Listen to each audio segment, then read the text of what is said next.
श्वास पोटाच्या आत आणि हा श्वास हळूहळू सोडायचा. Slowly in vibration. Whenever you feel you are ready, you can slowly rubbing your palm.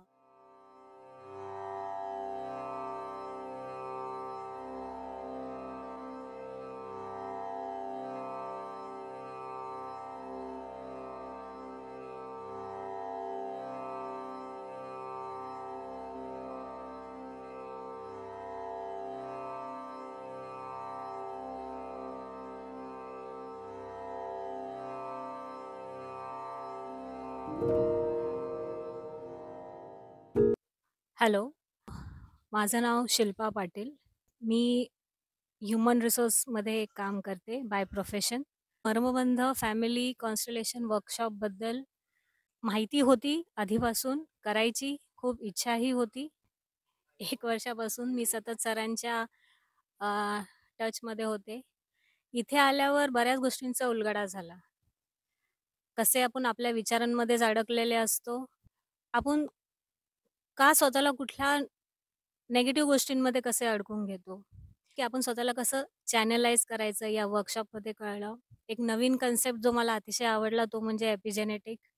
आपल्याला आजूबाजूचं वातावरणसुद्धा बऱ्याच गोष्टींचा संकेत देत असतं, जे आपण कळत नकळत इग्नोर करतो, त्याच्यामधनं आपण इनपुट्स घेत नाही. पण ह्या गोष्टींचा आपल्या फॅमिली ट्रीचा कसं एकमेकांशी नातं आहे आणि आपण कसं त्यात निगेटिव्ह गोष्टींमध्ये न पडता पॉझिटिव्ह गोष्टी कशा आत्मसात करायच्या आहेत, ते मला या वर्कशॉपमधनं कळालं. इनसाइटमध्ये असं आहे, की आपण ही चेन भलेही तोडू शकत नाही, पण आपण we can stay away from it. अशा लोकांबरोबर वर्कशॉप केले ज्यांना मी कधी भेटले नव्हते.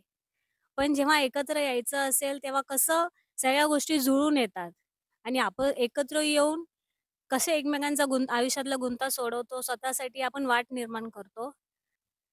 भविष्यामध्ये पॉझिटिव्ह गोष्टींकडे मी माझी वाटचाल करणार आहे. Thank you very much Mugdha madam.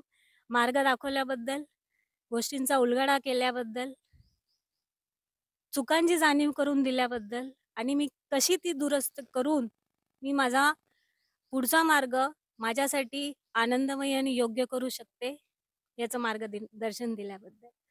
Thank you Kiran sir. मला त्या गोष्टीचा खूप आनंद आहे, की मी सरांच्या आणि मॅडमच्या टचमध्ये आहे. I have there blessings with me. Thank you. मनापासून आभार दोघांचाही.